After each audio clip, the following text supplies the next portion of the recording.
Rightio, good game out there to Cybertron Elite Guard and to the Alliance, both for an astronomical rematch that was able to be seen to with the time allotted. The clan battle here, for all intents and purposes, went off without a kick. There weren't any real pending setbacks aside from a couple of particular people not really wanting to do it because it was literally, for the most part, or it would seem like a one-sided clan battle in some sense, which some people would see it as a good challenge. Other people did not see it as a challenge, but just saw it as a very difficult investment of time into the video game in order to play it for those few sessions, or for however long that the sessions were able to last. The clan battles like these, I can see where you're coming from in assessing otherwise, and in wanting to do something different or that's around your level. But there are going to be some occasional battles that are going to come up like this that will test the true merit of your full capabilities to see how you can handle stressful situations, or how you can handle genuinely dominating situations where you're going to have to be in a position to depend on your partner or your teammates for as long as possible in order to make sure that you're getting in all the necessary team kills, or your combined efforts in killing people and your other players on the opponent's side of the team, in order to accomplish the same objective or to reach the same general goal in whatever your present standing is for the team. Now here, as the clan battle did seem like it was generally one-sided for a time, it's necessary to have a clan battle like this every now and again, not all the time, but only at select times, because it helps you prosper in the correct sense, because you don't want to stray away from strong competition, not all the time. There are times where, yes, the situations may seem stacked against your better interest or your favor, but at the same time, there are going to be clan battles that will just push you to your limit in order to allow you to reach that next ascension of combat and understanding of the gameplay, or an understanding of what you may already know about the video game. You'd be very surprised as to the pros and the cons that come out of situations like this, where you're fighting a clan that does seem generally stacked against you, and you're fighting a clan battle that you're already going to lose at the beginning. But there are some times when an upset can happen, or you even surprise yourself as to what may happen during the general normal proceedings of said clan battle or group activity. Okay, so let's just generally take this from the top and then just work around from there. There's not really too many pros or cons I have to go into, aside from just the prolonging of wanting to try to do the clan battle after we already said that we would genuinely try to do the clan battle. Outside that, I can just go into a general assessment of each round, which is pretty quick and to the point. Starting with round 1, capture the flag. That was A.o.C's host, C.E.G's map pick to abandon. Here, the layout basically I had for the opening direct combat against C.E.G was a rotating defensive-offensive flip, where positions had to be rotated on the fly almost constantly or consistently, and players would need to be able to respond to said changes while holding their ground. To be honest, the strategy did feel flawed some, as it was a huge dice roll from the usual strategy or stratagems that I would usually try to implement. Questionable to some extent, yes, but still needed in order to augment A.o.C's general probability of winning or enduring an otherwise mountain of a climbing war of battle. Less a certain veteran's eagle eye on C.E.G's team would be able to easily distinguish said tactic way in advance from having seen it from a past combative rendezvous many years ago. I had a feeling that this would prove ineffective to some varying degree due to players, while knowing how to stick to a designated buddy system in a consistent fashion in conjunction with giving character classes, would not be able to quickly change up their tactics to respond to the specific players that are charging straight through enemy lines most of the time.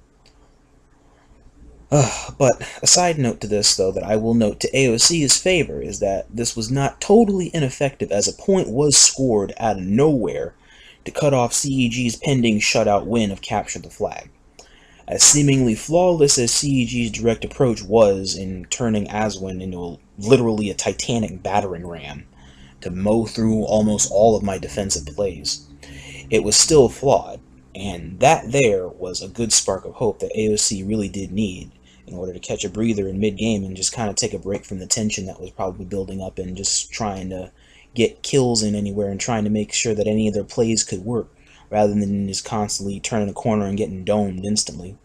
But all the same, it was a 3-1 on C.E.G's win, and then from there we moved into round 2, which was the conquest on C.E.G's map. C.E.G's host, A.o.C's map pick. A.o.C kept it really pedestrian and just went right to array. Okay, so here at match point, a sweeping technique was indicated in advance by Ducky and Galvatron, as they both stuck together for the most part in order to maintain general zone control.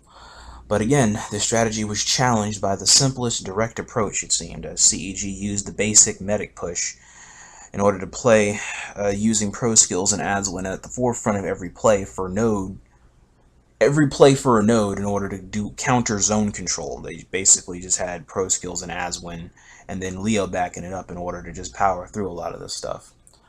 Again, this was a highly predictable play, obviously, but it's also excessively effective at this time, as it broke through most of A.o.C's defensive lines in order to further their double capping lead and sustaining the double capping lead, in which they're scoring too quickly in order to reverse the momentum.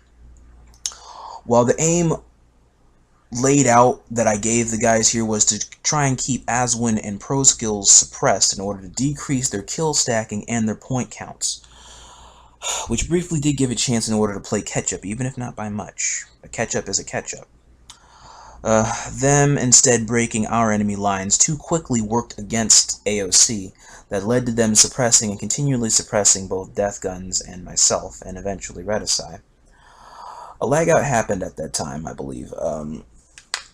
It shifted momentum some from C.E.G in a 5 versus 5, which then altered it into a 4 versus 4, but it didn't fully shift into A.o.C's favor. It just briefly shifted out of C.E.G's favor. Leo, I think, sat out for the later half of that until our 5th could try to rejoin. During that shift, the pressure worked back and forth until another A.o.C's guys had disconnected at a really inconvenient time. I think Death Guns lagged out of the match. I can't remember exactly. And then it became a 4 versus 3 suddenly in mid-game. Here, in a 3v3, Aswin sat out briefly till the 4th player could re-enter, and then we just resume it from there. Momentum shifted right back into C.E.G's favor amidst the peak of a comeback, and we lost it right there when it happened. The point catch-up, though, was very well done, I will say, but C.E.G's team shooting got to the better of a lot of people too quickly before they could respond, or before the buddy system layout could take effect in order to help them take down one of the 2 players, if not them both. Lag did have a role to play vaguely at times, yeah, but I don't see it as any big deal. Lag is going to happen at some times depending upon the connectivity or the rate at which people are connecting in, and of course how many people are likely connected into the match, sometimes also taking in tow those connection issues if some people do have them. Again, this is a part of why I wrote out the lag training months ago, so a lot of you guys or anybody here could essentially be accustomed to playing through lag or select speeds of lag, to some margin or degree, depending upon how you connected to C.E.G's present host at that time. And then in Team Deathmatch, we had to work into a 4 versus 4, so one of our players had to go. And so here allotted another time for me in order to give a specific instruction layout for those still here that were signed into doing TDM's present layout that I had for this. So I was trying out a different tactic to something that I'm going to debut later, but I guess later would have to be right now, since this is right now. And so this was the first time that they all played with a different role on an open map, and so opportunity to learn how to move and place yourself in response to the enemy's dividing and conquer tactic, which I saw way in advance since Aswin and ProSkill took scouts in order to allow A7 and Viper their openings through a lot of well-placed sniper support. I implemented a semi-turtle strategy where the players are moving around each other from a couple of angles, like a couple specific angles, kind of like a moving combat turtle plan. But a couple of people splitting up very early on in the early goings of the team deathmatch session stopped this whole turtle layout from working any at all. Meanwhile, C.E.G's divide and conquer tactic had worked very well, as we were barely able to stay together and stay on top of trying to get our own points in through a lot of good time persistence from Redisai and Ducky. My recording gave out about a minute or so before the Clan Battles team deathmatch session had actually ended due to my laptop heating up too quickly and generating too much lag on the Elgato software to continue recording the session correctly. So I had to go on ahead and stop it right then and there when it got around 7 or 8 to 30 something, I can't remember where, before it actually would have pixelated the whole footage of the team deathmatch session, and then I wouldn't have anything to work with. Then I have to sit and work with that and blah blah blah, complications as usual with how it would usually happen with that, because you have the Elgato software going and you have Skype going at the same time, and then you're also trying to give instructions to 2 or 3 different people while this is going along, or trying to see if I can indicate the Grimwave in order to pop into the C.E.G. A.o.C chat what it is I need these guys to do in order to try to switch it up on the fly, because they don't have mics, but a couple of them have Skype, so multitask. All in all, that's about it. Good games all the same. That will do it for my review here of the A.o.C and C.E.G Chapter 2 Clan Battle. As for me, I need to go back to the drawing board again, and I need to write up a few more newer updated strategies and tactical layouts in order to exercise that can work against a constant direct approach, or the senseless brute force without any excess efforts. Perhaps another mobile turtle tactic can work, but I honestly don't even know. It's easier said than done, as usual. Anyway, till next time, viewers, y'all have a good one. And as always, till all are a one. But am I not turtly enough for the Turtle Club?